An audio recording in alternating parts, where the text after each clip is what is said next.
Good morning. You are listening to KOPN Columbia, 89.5 FM. My name is Mike Hagan. It is just about 9 a.m., and you're listening to it on KOPN Columbia, 89.5 FM, Mid-Missouri source for in-depth news, diverse talk, music of the world. It's more than radio. It is your community radio, coming to you live and on the web at kopn.org. And I am live in the studio this morning with my good friend Ruth Acuff. Let's see, all right, Ruth, hold on a second. Mike's there. Try that. Say hello. Hello. There we go. And Ruth is in the studio with me today. She is a young woman of great accomplishment here in the Columbia and Mid-Missouri music scene, and has been doing some great stuff for many, many years. Is Jeff coming down too? Yeah. He's going to walk in any second. All right, cool. Shortly, we will be joined by her longtime partner, Jeff Mueller. Mueller. Yeah. I'm sorry. I always say Mueller. I should know that by now. At any rate, Jeff Mueller will be joining us here shortly, and we'll talk about music and lots of other things, too, okay? Sounds good. All right, I think before we do that, why don't we let me take care of a piece of business here, and then we'll play a song from something that you brought me. Maybe you can give me a suggestion on something we'll play just to introduce everybody, and then we can start talking after that. Okay. What do you think you want to play? Well, how about an old one? Logic and Chemistry from the band Rutherford. From this record? Actually, no. It's from... this is Mapping Out Chaos. Yeah. Yeah. Was that before this one, or...? Logic and Chemistry is after Mapping Out. Well, I was going to play something from this at some point, too. So, yeah, I'm still going to do that, but we're just not going to do it now. All right, so we'll hear a song from old school Rutherford, maybe 2005, 2006. When was that? Yeah, I think it was 2000. Yeah, it was right around there. I know, it had to be. I don't even know. Yeah. Anyway, we'll do that in a minute. First of all, let me say this, that it is Memorial Day weekend, and the station will be closed on Monday, but this is something that's worth reading here. Veterans for Peace Memorial Day Gathering is Monday, May 28th. Everybody is invited to attend a free public Memorial Day gathering sponsored by the Charlie Atkins chapter of Veterans for Peace this coming Monday, May the 28th, at the Gordon Shelter of Stevens Lake Park. The event starts at 12:30 p.m. with a potluck meal, followed by music, speakers, awards, and more. Vets for Peace holds this event to bring the community together and to be in touch with the true spirit of Memorial Day, a time for solemn remembrance of the loss of life that war brings. For more information, see Facebook or contact the Peace Nook at 573-875-0539. That'll be a great event, and if you got time, get down there to see that. Okay. Okay. All right, we are going to hear this song here from, before we play it, I guess, a little bit about Rutherford. People probably are not familiar with that band, at least a lot of people that are familiar with you these days. Yeah. So tell people about that project. Well, Rutherford was the first rock band that I was in, I guess I would say, and that was early half of the 2000s, and I thought we could just play a track from that to start it out kind of in chronological order this morning. Well, I want to say that the first band that I remember you in was called Lux. Oh.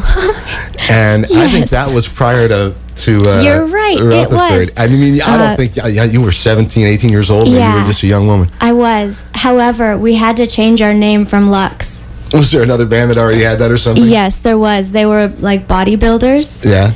And, well, they're quite different than what we were doing, and we thought, well, let's just not make it an issue and change our name. Bodybuilders.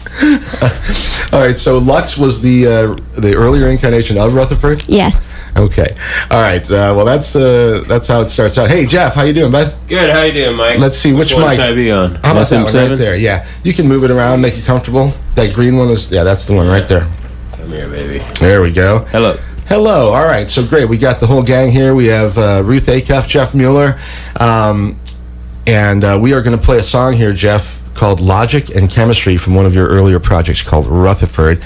And then we'll get back and chat a little bit. Okay, everybody? Sure. All right. You're listening to KOPN Columbia, 89.5 FM. My guests are Ruth and Jeff, and we'll be back in just a few minutes.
For every word you speak,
KOPN Columbia 89.5 FM. That's a song called that's called Logic and Chemistry from a record, Rutherford's record. What was the name of the album? That was the name of the album too, right? Yep. Same. All right, let me make sure I got your mics on. There we go. I think that's better. Jeff? Yeah. All right, and Ruth? Yeah. Okay, good. All right, now that we got the technical thing out of the way here. Okay, Logic and Chemistry. From the album of the same name, we decided that was maybe 13 years ago or something like that. 2005, 2006? No, the other one you've got is, that one, Logic and Chemistry, is maybe 2009. Oh, yeah, this one's 05. Yep. Yeah, so Rutherford was still recording music in 2009. Yep. Yeah, clearly, yeah. All right, and let's talk a little bit about something else here, okay? So everybody is aware, this is Ruth Acuff and Jeff Mueller. They are a couple. They've been together for as long as I can remember, and been married now. How many years have you guys been? 10. 10 years. I remember the wedding. And all right, so they've been married for 10 years, been together for much longer than that, and they've been making music together. I don't know since when. Why don't you tell both of you a little bit about your own personal background, just a little bit, and then I want to talk quite a bit about what you guys have been doing and how you got together and started making music together, okay? Okay. Well, I was born here in Columbia, Missouri. Right. And grew up, I was a homeschool girl. Mm-hmm. And started playing guitar when I was 15 and started writing songs pretty much right around that same time. Before I played guitar, I loved to sing and write poetry. Mm-hmm. So I think playing an instrument was kind of like something I could do to further my singing and writing. Mm-hmm. And started playing out when I was 17. What about musical background in your family? I know Roy Acuff has to be related. I always misspeak probably about the relationship, but he clearly is an icon and a historical figure here in Missouri music. Yes, he is a distant cousin of mine. Okay. And I never had the opportunity to meet him, unfortunately, but my father and my grandfather both were able to have interactions with him. And is there music in your mom and dad as well? A little bit. They're both singers, and they both have a good sense of rhythm, but they're not performers of any kind. Okay, all right, Jeff, what about you? A little bit of background before you met Ruth. Like when I was born? Okay. When I was born? I was born in Mexico, Missouri, so from pretty close around here. Right. I grew up going to school there and met a lot of people that I still know and see around fairly frequently. Crazy how this place is like that. It is. It is. In fact, you heard two of them on that last song, Brian Kent and... Well, no, you heard one of them, just Brian Kent. Sorry, Pat. Pat lives in St. Louis. So I came here from college and went through that until 95. You went to Mizzou? 94, yeah. Mm-hmm. And hung out a couple of years. I played in a band called Ma Jones back at that time. And went with them out to Oregon. Came back here, worked at a Floating World studio for a while. Mm-hmm. And got connected with Pat that was on that album. And at the same time started to do a lot of singer-songwriter stuff. And started running into Ruth out and about town and open mics and stuff. Yeah, where did you guys meet actually? Do you remember? I remember. I'll bet you do. Give it up, Ruth. Well, I started seeing him showing up when I was performing, playing acoustic guitar and singing, and he would just come out to my shows, and one day he asked if he could play bass with me. Interesting. Yeah. Yeah. Is that how you remember it, Jeff? Yeah, I think so. Pretty much. We had maybe said hello before that. But yeah, that was pretty much it. Interesting. All right, and that was, do you remember about the time? 2000? Okay. Yeah, maybe. Because I think I was still in high school. Pretty young. Well, it's I don't know. I've like I said, ever since I've known you, it's going on 15 years now, and you guys have been together the whole time. So it's a pretty remarkable story, I think. So all right. So once you guys get together, that's when Lux eventually turns into Rutherford, and you began performing and recording around town. And I mean, who else was in the band? It looks like we had Jason was playing the drums for a while. Right? We had Jason Cook on the drums, Patrick O'Driscoll on guitar, and we also had Eddie Watson on the trumpet for a while. He was really good. Yeah. Yeah, there are some songs. In fact, the one that I'm going to play on the way out when we finish the program is just still a great song. Yes. You know. All right. Also produced by by the band and Will Reeves, and Will is a name that comes up pretty often. I've been doing this show now for a month or so, and I was just kind of impromptu decided to start having some friends and musicians on the air with me, and I think it's something I'm going to keep doing. I'm really enjoying it, but at any rate, Will's name has come up often. He's produced a lot of the stuff over the years, and right now, still just making some great music that's coming out of the Centro Cellar Studios. Yeah. Why don't you, Jeff? You could probably talk to this a little bit because Jeff actually knows a lot about engineering and recording and production and all that stuff. Talk about your own skills with that, and a little bit about Will, maybe. Could you specify that nebulous question into something a little more specific? How do you know Will? Well, interesting. I think we might have met. Gosh, I'm trying to remember where we first met.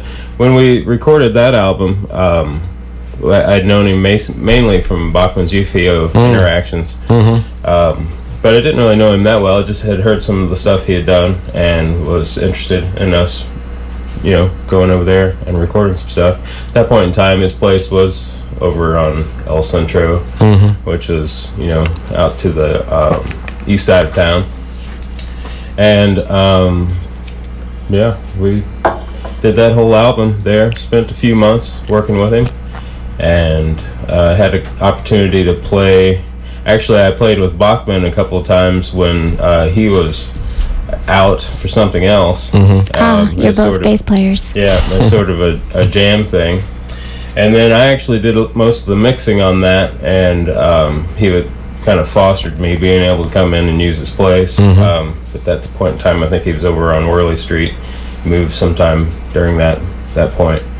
And we've just kind of seen each other in community ever since. All right, and you have a little studio at your place, if I remember right, because don't you do some you're interested in the production engineering stuff, aren't you? Yeah, when I came back here from Oregon, I was an intern. Actually, I guess that's another place. I've totally spaced it because it was kind of brief, but that might have been the first time I met him. Actually, I came back to intern at a studio called Floating World that Mike Robertson, who's still around here, and Phil James, who's now on the East Coast, they had opened.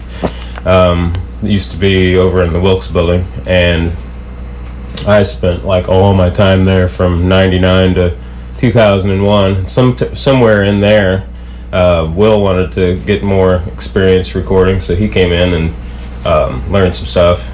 And it was pretty independent at that time, so we'd see each other in passing more than anything. Right. I did most of the walk-in projects, and he was kind of getting a handle on things and doing his own projects. So I grew most of my interest in that field actually earlier on, because my brother that's 10 years older than me he still has it, I think, an old 8-track, not the cassette that you think of, but a reel-to-reel recorder. Right. And so I learned on that in high school. He had that, a big mixing board, and a couple of outboard effects. I started doing my own songs, and so I'd been away. I came back. I discovered here's this place, and these guys that ran it were like, "Sure, come on, we'll help you, and we'll show you whatever." And pretty soon, I was doing pretty much all the recording that came through. So I got a lot of my first few projects that I learned on were one of them was pretty interesting. Was restoring audio for a bunch of historical recordings of someone that was alive during the Wild West years and had, told all these different tales. Cool. We don't know exactly how true they are, but the Salt Lake City library wanted them restored, and so that they could make them available. Huh. So I spent hours with who we called the cowboy, trying to get his voice out of these disintegrating audio tapes. Cool. And just kind of, it helps to have a project to kind of get a handle on where all the tools are when you're learning an extensive program and how to deal with all the tools. And then I recorded people along the side like Dustin Hammond and Eli Gay, who used to be around here, and a few others. Mike Oppenyakel used to be around during those times. All right. So you, the project that you are involved with right now, or one of the many, I guess, is called Oversight Committee. Yeah. Do you do recording, mixing for that group, or? Yeah, kind of. I do. We haven't. It's a big group, and we're all we've all got things going on, so we haven't been pushing to do more of a traditional studio recording. And I think, at first, what you'll hear in a little bit, I had sort of trying to take that route, but it just turned out to be, just so much work trying to get just the time with the people, not let alone my own time. So there's like 2 songs that are at the state of the one you've got here. Okay. But just recently, we started setting up to try to record the whole band and just capture a live recording that does what we want it to do and doesn't rely very much on production. Okay. Overdubbing or editing, anything like that. Well, it is a big band, you say. So for those unfamiliar, what's the makeup of the band? Well, Brian Kent, who played drums on that song Logic and Chemistry that we heard earlier, he's playing with us, and Patrick O'Driscoll, who played guitar. And he's in St. Louis now? He's in St. Louis. Right. He comes in about once a month, gets a rehearsal or 2 in, and plays. Jason Caton. Brian and Jason both play locally in Don't Mind Dying, so you can hear and see them there. Right. Both great musicians. Myself, we make up the rock band portion, and then we've got Travis Huff playing trombone. He used to play in Spank and Rufus, and currently you'll see a pop-up band from time to time called Mobile Funk Unit that he leads. Bob Haig and John Schaefer both play in both of these bands, so they play an Oversight Committee, and they'll march with Mobile Funk Unit too. And then Alaska Ray is playing baritone saxophone. Cool. Yeah. I wonder if her and Kelly know each other from the Hoot and Hollers gang. Maybe. It's got to be kind of a small group that plays that instrument. Yeah, Yeah. it seems like it would be. Yeah. She doesn't have the one that goes to the floor like Kelly does, but Right.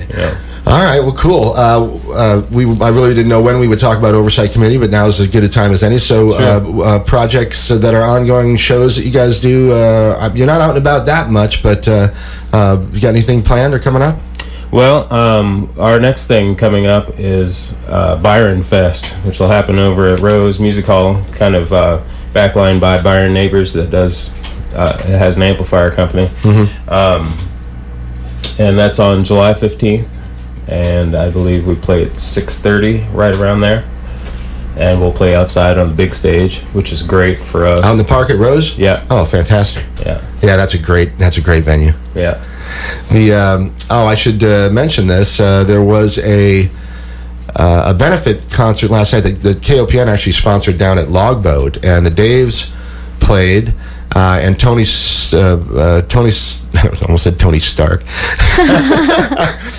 Anyway, Tony of saxophone fame, his last name is escaping me. Yeah, that's right.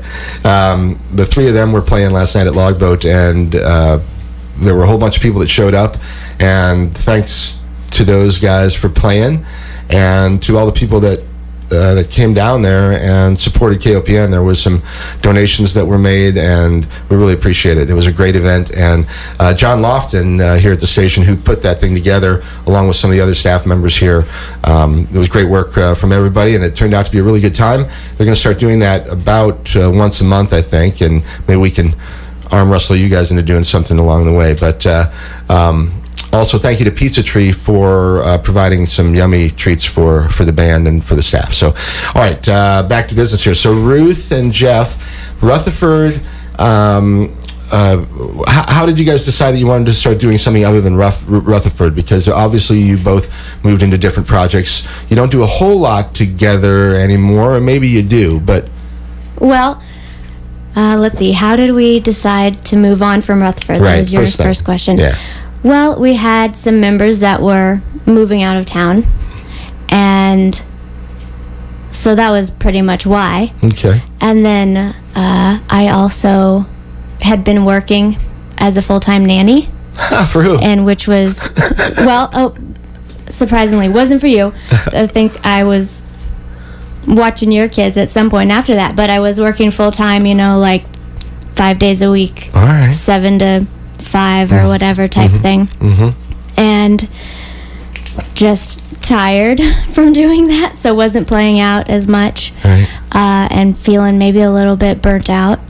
And then found a little harp at a pawn shop, and that was that.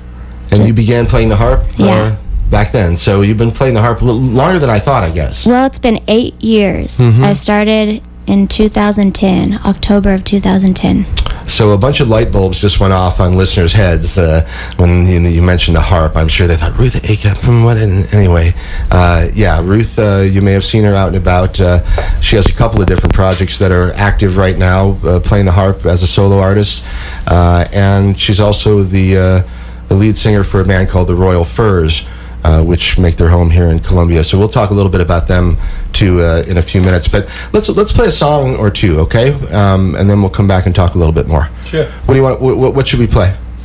How about Oversight Committee, since we were just talking about Oversight Sure. Committee? Why don't we do two? We'll do one from Oversight Committee, and then we'll do one from of your selection, right? Okay. What do you think? Well, you just pick. Why don't you do the Royal Furs? Yeah.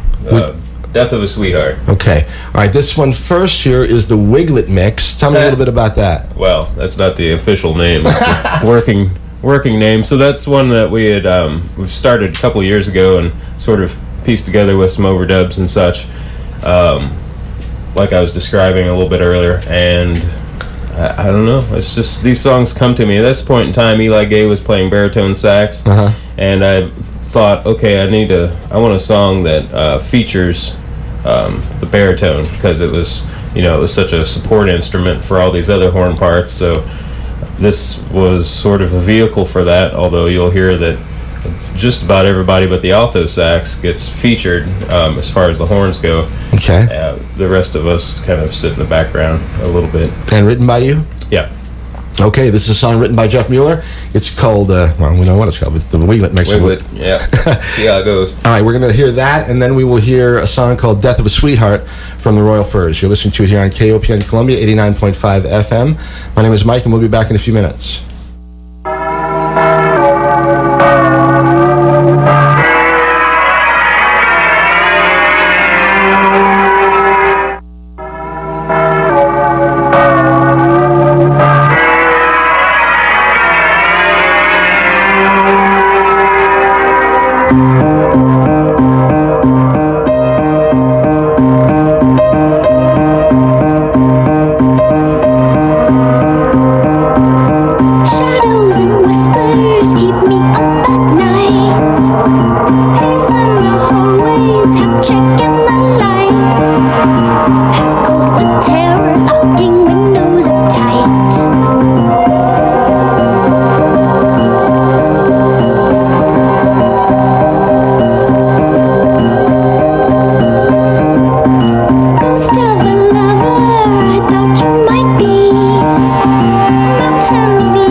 KOPN Columbia 89.5 FM. Great stuff there.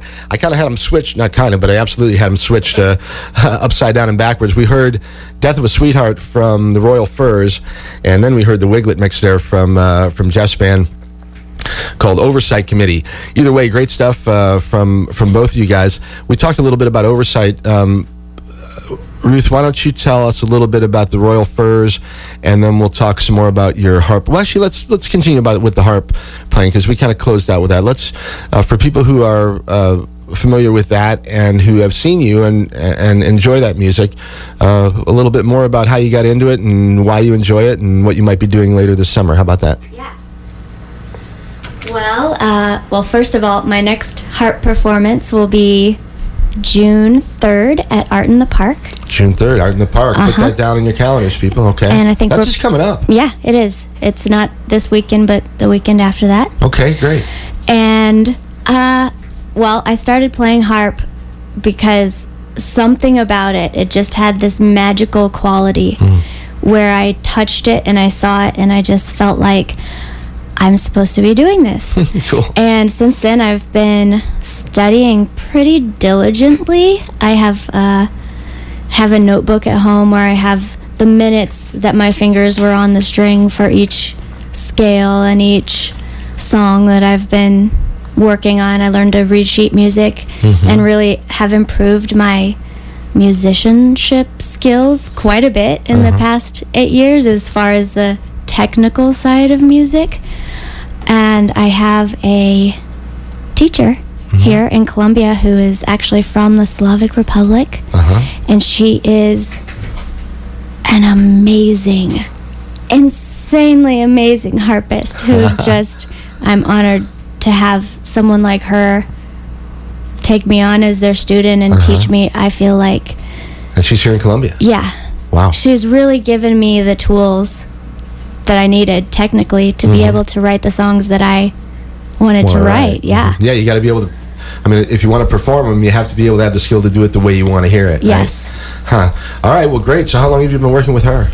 Since I started. Since then? 8 years, yeah. And you see that continuing until, when does the student become the master? That's a very good question. You know, in my mind, I think, it'll be forever. I'll always be her student.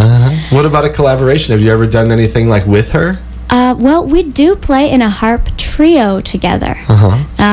We perform at the Columbia Public Library and around town. It's instrumental harp music, but we do a variety. We're playing a piece from the musical The Fantastics right now, and we do classical, but it's 3 pedal harps, instrumental.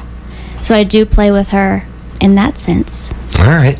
Okay, and I have the album that you recorded called This Is the Dream. Yes. Is this the only recorded album that you've done so far on the harp, or have you done other? I know you have some new stuff, perhaps. Yes. Well, I have one full length, This Is the Dream, and that's available also on streaming services, Spotify and iTunes and all that. Okay. As well as an EP called To the Moon. And I'm working on another one right now, a new full-length harp album. All right. So I've got things in the works. Okay, well, maybe we should jump right back and play a song from your harp material. Yeah. And then we can come back and talk a little bit more about the Royal Furs. That sounds great. Okay, what do I have here that we can play, that I can play next? Well, let's play So Hot. And So Hot. I'll let you know a little bit about this song. I play the harp, and Jeff plays the upright bass. Cool. And we also have some percussion from Drew Lance, who's out of St. Louis. And I also play the theremin on this song. What is the theremin? The theremin. It is an electronic instrument using antennas. And so it doesn't have any strings. Pretty much it has an antenna that points straight up, and the closer my hand is to that, the higher the pitch. Huh, interesting. And it also has an antenna that points out to the side, and the closer my hand is to that, the lower the volume. So one controls volume, one controls pitch. And I play that with the Royal Furs. Yes, I've seen you on stage with some device. I didn't know that's what it was called. So this is kind of a crossover in a way of the Royal Furs influencing some Ruth Acuff harp music stuff. Well, it had to cross over somewhere. Yeah. Okay, here it is. This is Ruth from upcoming music. Hasn't even been released yet, I guess, right? No, this will be the first time played. Oh, all right. We got a scoop here. So listen to it right now. This is called So Hot. It's by Ruth Acuff, and it's new music that you're hearing here first on KOPN Columbia 89.5 FM. Back in just a minute with Ruth and Jeff.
There's Ruth Acuff, new material called So Hot. And you're listening to it here on KOPN Columbia. This program is brought to you by listener support and a donation from the Columbia Missourian. The Missourian's mobile-friendly website gives you full digital access from any mobile media device. Whether you're on the phone or in your home, the Missourian website is now optimized for all your devices. You can check on the news that matters to you. The Missourian delivering breaking news and entertainment info direct to your smartphone or your smart home. More info at columbiamissourian.com, and you should probably be able to go there and find information about Ruth playing at Art in the Park in a couple weeks if they're on top of their game over there. Yeah. All right, that was great stuff, and I appreciate you sharing it with us here, Ruth. And we have Ruth and Jeff in the studio here. Jeff, you play the upright, you play a lot of different instruments, but you play the bass on that particular track? Yeah. I also know that you are a luthier, a person who can actually build instruments.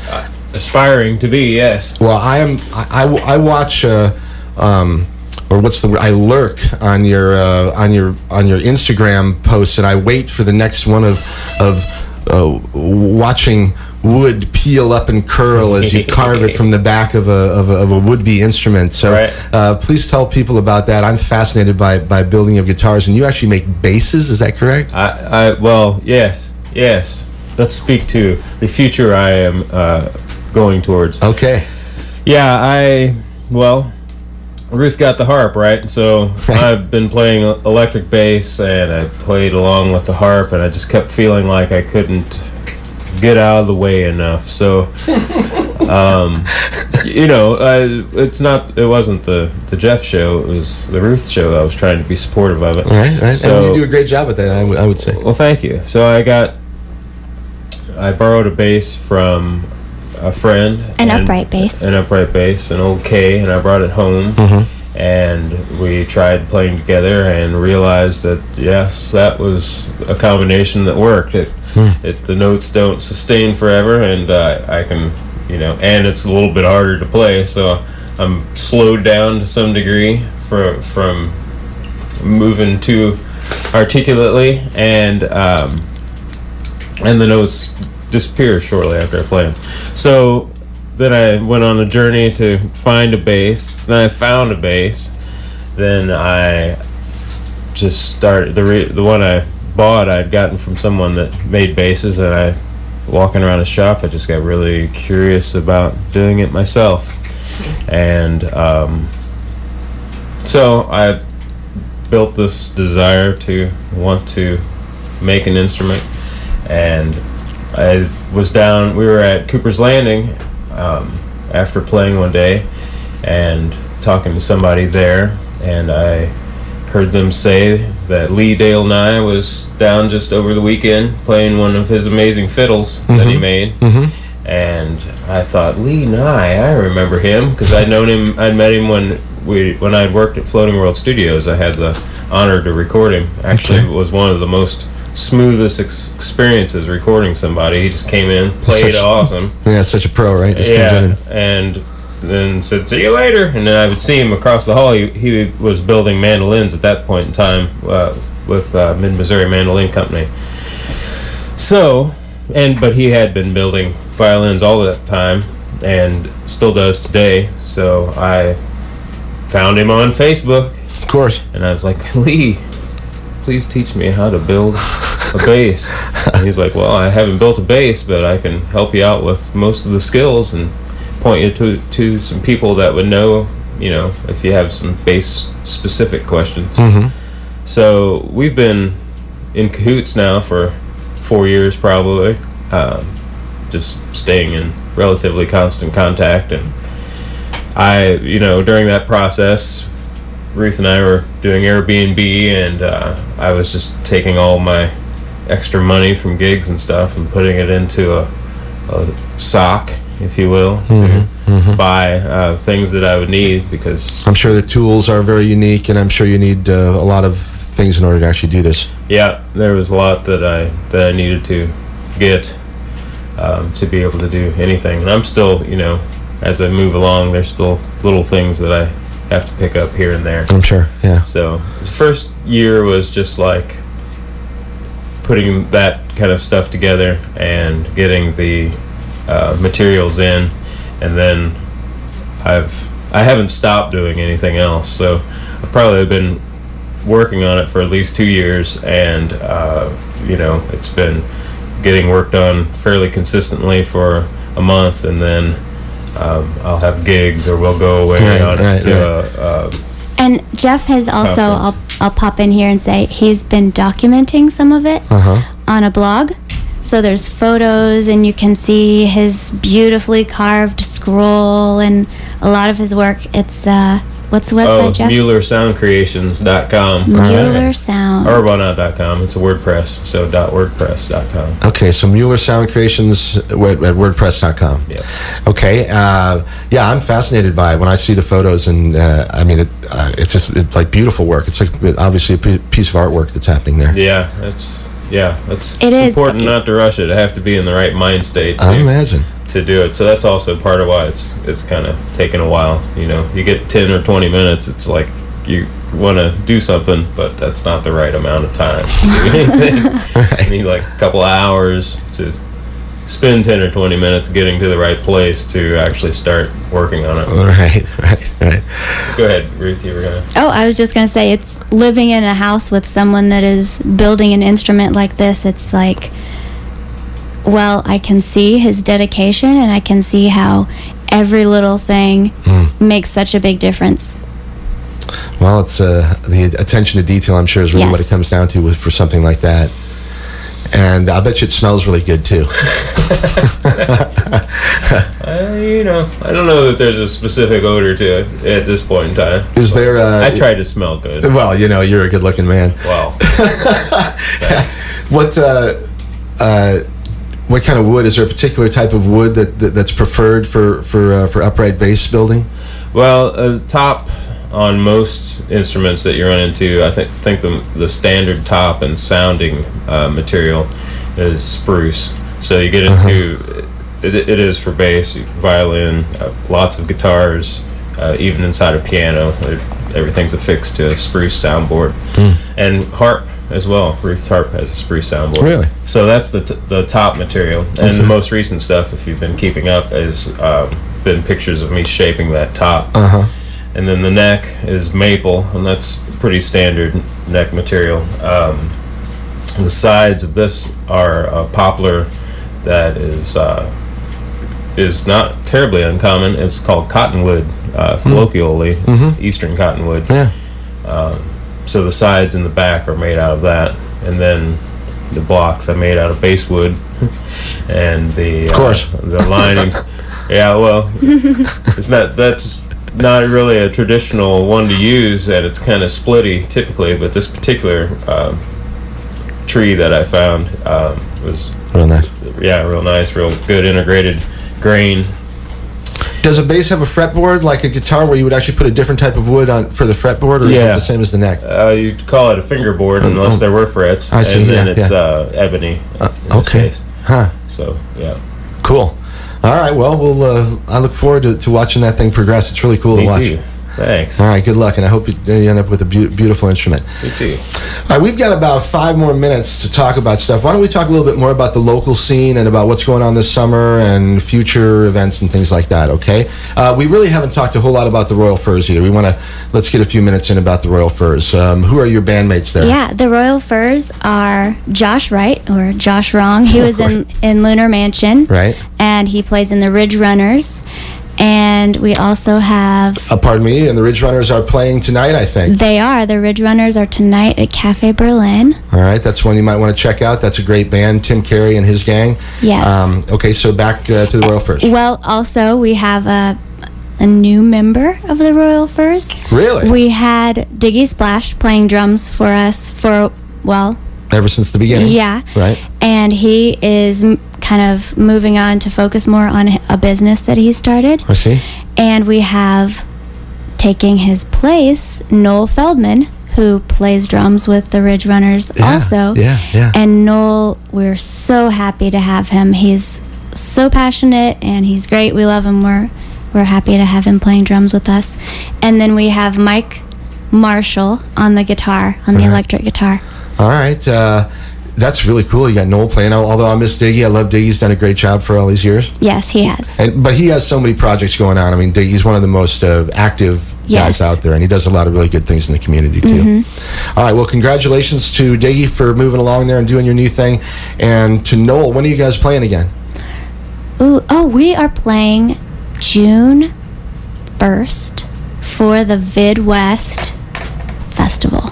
June 1st. Where is it? Is that here in Columbia? At Rose Music Hall. Okay. It's for the kickoff of the Vidwest Music Video Festival. Well, that's real soon, too. Yes. So that's next week, actually, or a week from... It's the same weekend as I'll be playing harp, so if you want to catch 2 different sides of...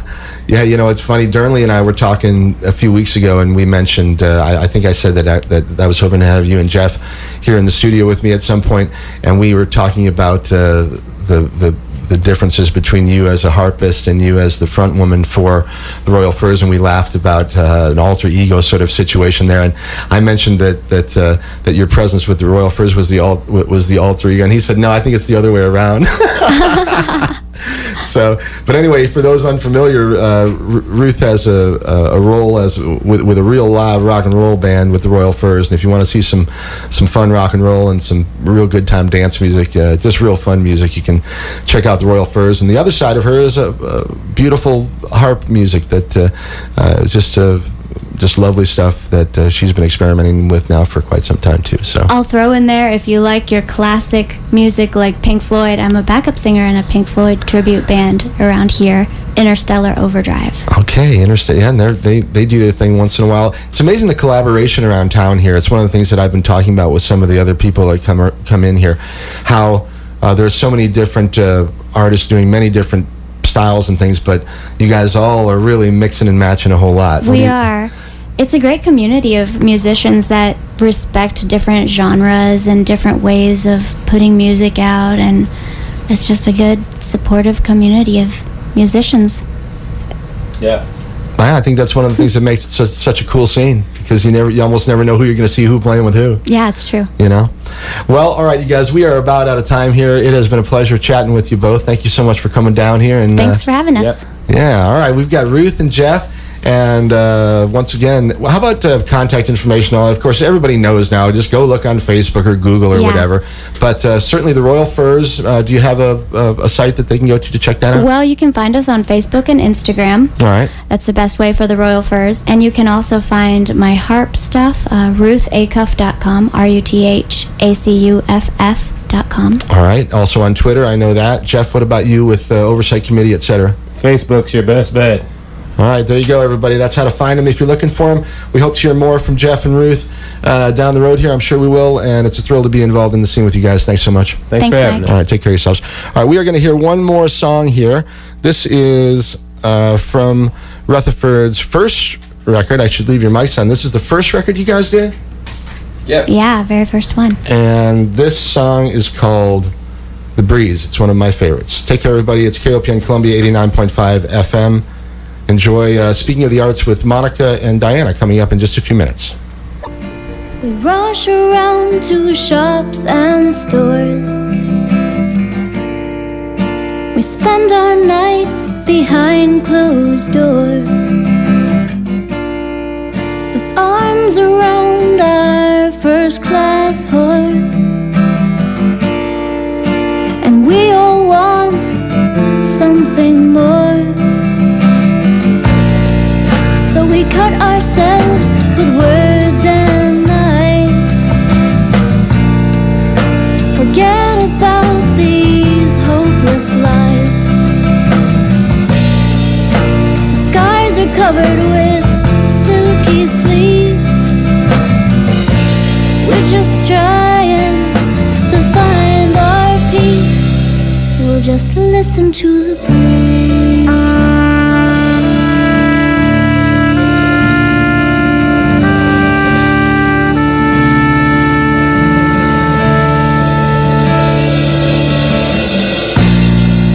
Dewdrops from the morning skies, the tears fill up your father's eyes. You won't be safe from all those lies. So you stand there while your baby cries. She cries over salty seas. She can't heal this death disease. So she gathers up her hands and knees. She's crying, won't somebody save me, please? We'll just listen to the breeze.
she gathers up her hands